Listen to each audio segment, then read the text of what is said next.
Yesu Kristo lakwila ela wadingi waheta hakwikala kaswenyi kukolenu kulonda kuzwenyiwi indi enu mwakekali aheta munelo kiluilwa mwanta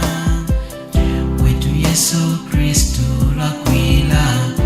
ela wadingi waheta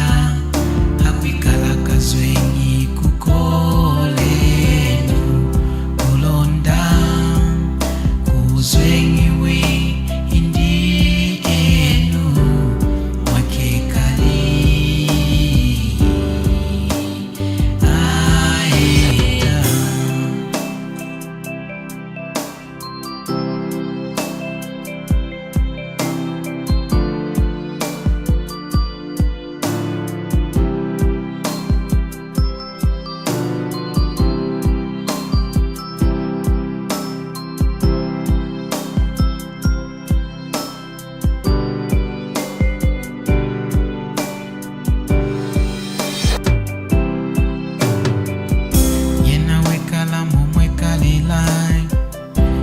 Nzambi watongozokeli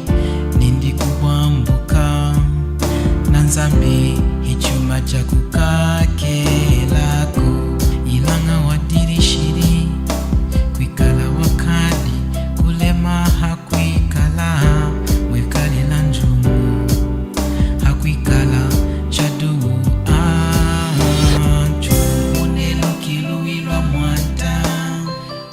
wetu Yesu Kristo lakwila ela wadingi waheta hakwikala kazwenyi kukolenu kulonda kuzwenyiwi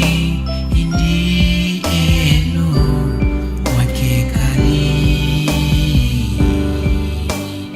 aheta munelo kiluilwa mwanta wetu Yesu Kristo lakwila ela wadingi waheta hakwikala kazwenyi